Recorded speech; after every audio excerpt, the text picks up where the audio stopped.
Good morning, good afternoon, good evening, where you are in the world, and welcome to Break Free from Your Monkey Mind, Season 2, Episode 7. This week one's called Why Do We Wear Psychological Masks? It's quite an unusual heading. It came about because something I was doing this week, and some people were talking about a picture someone showed me last night, and it was about a Halloween, this figure. It made me think about Halloween itself. We look at people who dress up, and majority of them anyway wear masks or some sort of makeup that hides how they actually look to turn themselves into something new. And I remember reading something regarding this a while ago, and it was all about how Halloween came about.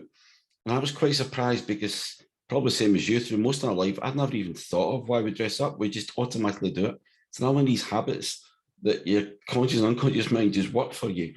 But what they said was it was a belief of in ancient Celtic times.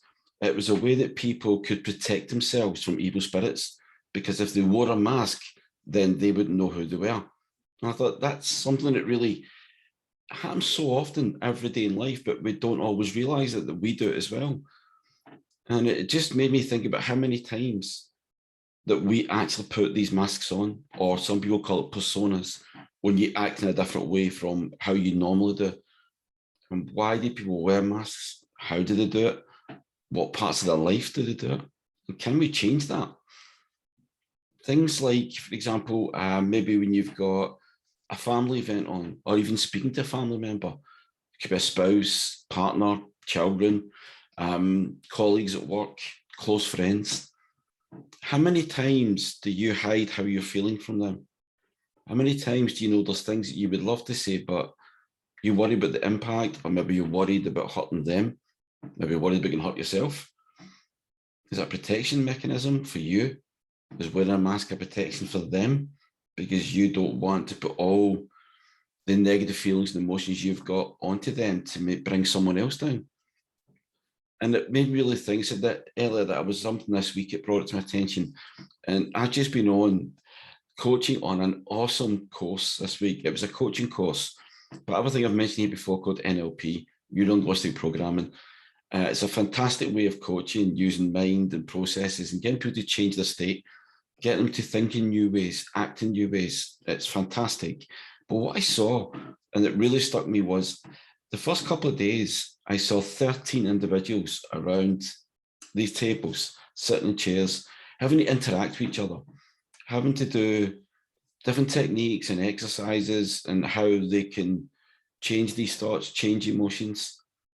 But what really made me realize that is part of the way through the group, through the week, the group became a group. They became something much closer. And they were opening up all these things about themselves to all these other people. Probably some things that they've never done before. Probably things they've never told anybody before. And it meant that they were removing some of these masks by doing that. And it was so rewarding for me to see them emerge with so many new skills and new friends, new acquaintances to take things forward. And it was such an awesome sight, but the awesome sight wasn't just the fact that they became a group. It was the fact you could feel the authenticness coming out of people. They sometimes were finding the real them, maybe even for the first time in a long time. Others were just finding things, resources that they didn't know they had. And some probably found things that were inside them. They always knew they were there, but never had let them come out. And it was an amazing sight to see. And I'm really privileged that I was part of that. But it made me think, is do we ever stop and actually think that I'm wearing a mask now? And if we do that, how do you actually know what's you? What I mean by that is, I've mentioned a couple of these things recently, about vulnerability, resilience. It came about because incidents that happened in my life.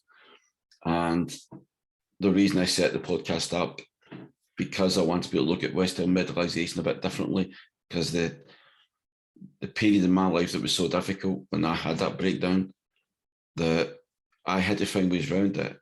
And at that point in my life, I couldn't tell other people. I couldn't face them for all different reasons. Not just because I didn't want to be hurt of them thinking how vulnerable I was, or how acting different towards me. Instead of just, how you doing today? Do you want to do something? Asking how you are really, because there was a meaning behind it. They were concerned what state you'd be in. So I found ways of coping and dealing with that. And somewhere along that line, over the last couple of years, when I've been doing more of this, involved more with trying to help others to find themselves so they don't have that situation, don't go into that dark place that I was in. One day I found myself standing in the bathroom, just having a shave, wash, the normal things that everybody does.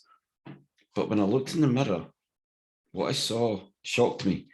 And I don't mean that in a bad way. Suddenly, the other thing you say, you're older than you think, and that people say that probably was true as well.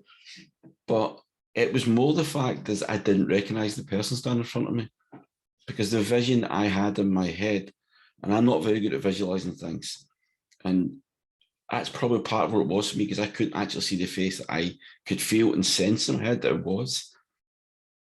But I knew that wasn't right. There was something about the feeling I got standing there. This is not me. So that came in my mind at that point. I need to remove these masks. This thing I read came back into my head, and I was struggling with it. Just like most people do, struggle with feeling low, overwhelmed, struggling to cope. You talk to people saying put a brave face on, or they put a happy face on for somebody else. But I didn't find myself doing anything like that. I knew if I thought a certain way, I could take this mask away. Then there was someone there.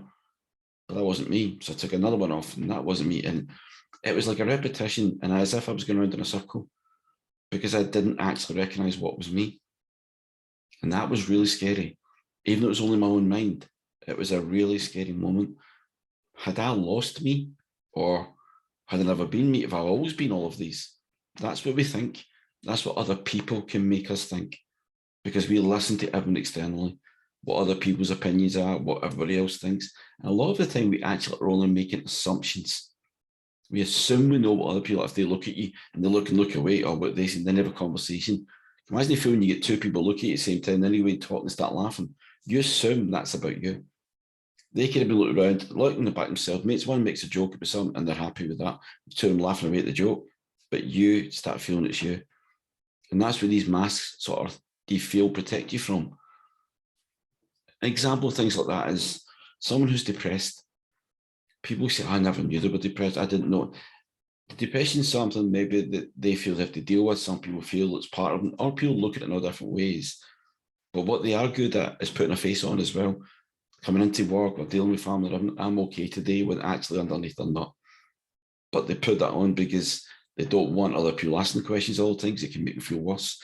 Or they just don't worry other people.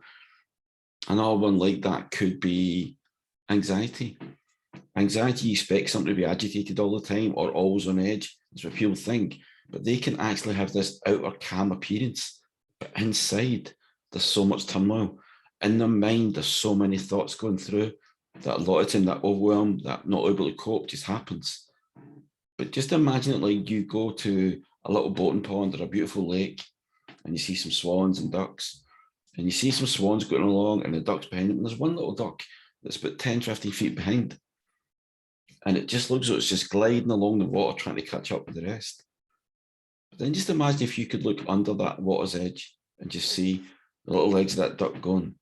And they'd be going so quickly because it's feeling desperate, it's feeling abandoned, it's feeling that it needs to catch up with the rest. But we don't see that. We just see this calm little figure going along. That's how people can feel. And by putting these masks on, then they glide through life at times when they really could do with help and need it. Imposter syndrome, another great thing for it. Something I've spoken plenty of times here. People wear the mask because they feel they don't want others to think that they're not good enough. And they don't want to, a big thing people keep telling me is they found it to be a fake. Fake in what way? But they just feel these things. How do you do it? How do you know what your mask is and how do you wear yours? Is for any of the above reasons, the things I've mentioned. Perhaps you've had a bad relationship or a bad friendship with someone and it's broke down and there's a lot of negative emotion still there. So whenever you're near these people, you put this mask on as if it's not bothering me, I'm not worried about it, but really inside you're hurting really badly. You put the mask on to prevent anybody getting close to you then. So you start having this issue with relationships with other people because of that, because you don't want to be hurt again. You want to protect yourself. And that's what your mind does all the time. It's always looking for positive intention, even if that positive intention can be something that's negative. It doesn't realize it's just trying to protect you. When you're in company of, I know, friends or colleagues, but you feel like I just mentioned about the joke thing, people could be talking, looking at you, then start laughing. You think it's about you. You can feel you're being picked on. You start to make excuses when it comes to events or going out. They might be going out on a Friday, Saturday night, or somebody's birthday, or somewhere to go they want to do, and you're like, oh, I've got something on that night as well. I can't make it. I'll go next time. But the next time comes, there's something else on, something else. So you start to put a mask of solitude on, because all you do is stick with yourself. You don't want to feel that hurt again. You don't want to be the butt of people's jokes. But again, it's all an assumption. So though we all think that these masks keep us safe, there can be times when your real character comes through. And that's what happened to me. That although I had all these masks and I felt I couldn't tell that, I was dealing with a client and who had some personal issues. And ironically, they were putting a mask on, they said, for the family because they didn't want to hurt them. It wasn't because they didn't want to get hurt. They wanted to protect the family from knowing what they're going through, because it was really tough for them what they were dealing with. And it made me realise that's what I'd been doing. I didn't put the mask on for me. I was putting the mask on because I didn't want to hurt my family. I didn't want my colleagues worrying about me. They had enough. I could hear things in their own lives. They had enough to worry about. They didn't need me. They didn't need to worry what I was going through. And I regret in some ways, but I always say I wouldn't regret things. But one regret I had is because one message I got from one of them afterwards is, how the hell did you actually manage to keep this from us? Because they wanted to help, but they didn't know.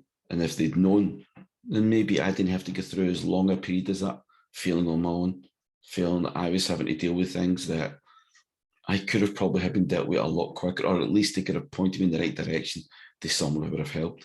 And that's what I want people to realise with this. Considering all that is better, it's all better to face your fears or whatever that I did, the negative emotions that cause us to wear these masks. Because it's more difficult if you think about the energy it takes to try and be something you're not, rather than just being yourself. If we're not true to ourselves, if we're not being authentic, we can never really truly reach our own potential. But just think of the negative effect that can have on you, your family, people around about you. And if it's people you want to help, how many people are now suffering because you're not helping them when you could do? You're not inspiring them when you could do. Just take a moment and think of that. The amount of people you come into contact with day in, day out, how many of them are wearing these masks because they don't know where to go or don't know how to get help?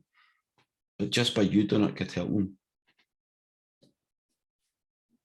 If we face the fears and sort our lives out, we allow ourselves to heal the inside, to heal us as a person. And you can use these lessons then to help these other people that I mentioned, maybe even to inspire them to remove their own masks. And how would that feel to you if you could do that? How good would that feel? Inside, you'd know that not only have you helped yourself, by helping them and being an inspiration to them, they can then go and do that to others.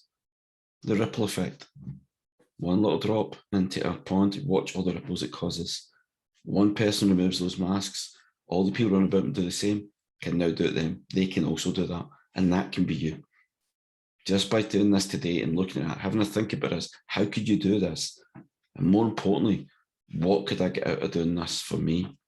Just think again, it's the effort, the energy you're actually putting into wearing all these different masks and all these situations, watching how you say, watching how you feel, watch how you interact with people. It's alien to your true nature to be like that. We shouldn't have to be that way. We shouldn't be made to feel that way. So we need to step out, step into yourself and really believe in yourself. Because ultimately, if you want other people to believe in you, you need to believe in yourself first. So start looking from the inside out. Stop assuming what everybody else thinks. Stop worrying what everybody else thinks. It doesn't matter. If they get thoughts you think is coming over to you, yes, acknowledge it's been done. Accept, yeah, they've sent something your way. And just say, no, thank you. I don't need that today. And send it back to them. That's you. You're happy. Just let it go. It's amazing when you let things go how you feel. And that'll be the same with the masks. Remember, this is not something you've actually born with. It's something you've learned to do. We didn't come out into this world with a little collection of different masks for us. We come out and learn things as we grow from the people around about, and that's their family and friends, extended family, school, workmates as you grow up. And all these things, interactions, help you to wear these. But if you just treat yourself all the time, it'd be amazing how more productive and more fulfilling a life you'd actually have. Therefore, for the end of this today, I'd like you to, once you've listened to this, do the thing I mentioned earlier. Go in front of the nearest mirror. Just stand there for a few seconds in front of that mirror and see who you see. Then start removing those masks one by one. And now that you know all of this, you'll be able to reach it. I didn't at that time, but as soon as I could, I knew now. So you can do that. Just stand there and feel the real you. Just take a few seconds to see how that actually feels. And let it build inside you, that feeling, fulfillment, the happiness, the contentment, whatever it is to you, that now gives you the confidence to go out there and be your authentic self. When you feel that in you, you'll feel your chest open up, you'll feel as if you stand tall, maybe even 10 feet tall. No one knows except you how you're going to feel. But can you imagine when you walk out like that, what people see? They see the real you for the first time, maybe in a long time. You just say to yourself, you don't need them anymore. You don't need those masks now. You are you. Perhaps you may even be amazed, and I'm serious, but I'm really amazed at how people react, because I thought people would look at me different, but they didn't. When my real self came back out, the first thing that someone said to me was, "You've got your mojo back." I wasn't 100% sure what they meant, but at least for what I love to do, the coaching I'm so passionate about helping others, I realised I did because I was doing it with a smile on my face. And I probably hadn't been doing it for quite a while and not even realised, because nobody had mentioned it. Oh, if he's not having a good day, people just let or leave you unless they know there's something seriously wrong. But if you don't tell them, how will they know? How can they help? So just do that. Go and inspire other people. Get them, inspire them just to feel if you can do that and watch how you're acting. Look the way they're walking about. I want to be like that. You want them to have that feeling inside like you got. And that's all they've got to do is stand in front of a mirror and say, enough is enough. I don't need all these. I am going to be me. I am going to be the person I know I've always been able to be. I just never let myself do it. And yeah, there may be things you have to face. I'm not saying it's not going to be bumpy. There may be things you still have to work on, but that's fine. You're moving in the right direction. One step forward always means you're moving in the right direction for you, for what you need, what's going to be better for you. So let me know how you get on. And if you do need any further help with us or ideas where you can go and get it, then please just drop me an email, TonyGordon@changingyourmindlimited.com. So that's TonyGordon@changingyourmind, and the limited is ltd.com. You can either go to my website, which is changingyourmindlimited.com, and leave me a message there, or please send me an email and I'll get back to you. But also, if you have any suggestions for future episodes that you'd like, leave that as well. But I'd really love to see how you get on with this, because it was such a big moment for me. The way the smile came in my face. And I mentioned this course that I've been on recently, and there was something about someone on that course as well. The way they spoke to me, said it just re-energized me again. And it was just because the way I've been finding myself lately as being me, all these idea things floating in my head I'm going to be doing, and I couldn't be any more excited about the future. I've got so many things now because of this person that I know what I really want to do, and I'd love you to have that same feeling. So let me know, please, how you get on. But for now, take care, keep safe, and next week I'll just be looking more into discussing other ways to improve your mental health. But most importantly, what I want to do of all of this is just empower you to take back control of your own lives. Take the first step to doing that. You do this today, it's your first step moving forward. That's brilliant. Thank you so much again for always tuning in, whether it's here on the podcast or whether it's on YouTube. I will put the links to both on these as well, so you've got the choice. It's up to yourself which one you prefer. But I really appreciate all the connections that people have made for me over this Break Free Monkey Mind. It's been great to see that. And these last few weeks were not what I'd actually planned to do, but it came about because of the comments and suggestions for yourselves. So please keep that up, because it shows it's really what's suited for you. So thank you very much again for tuning in, and goodbye for now. Cheers.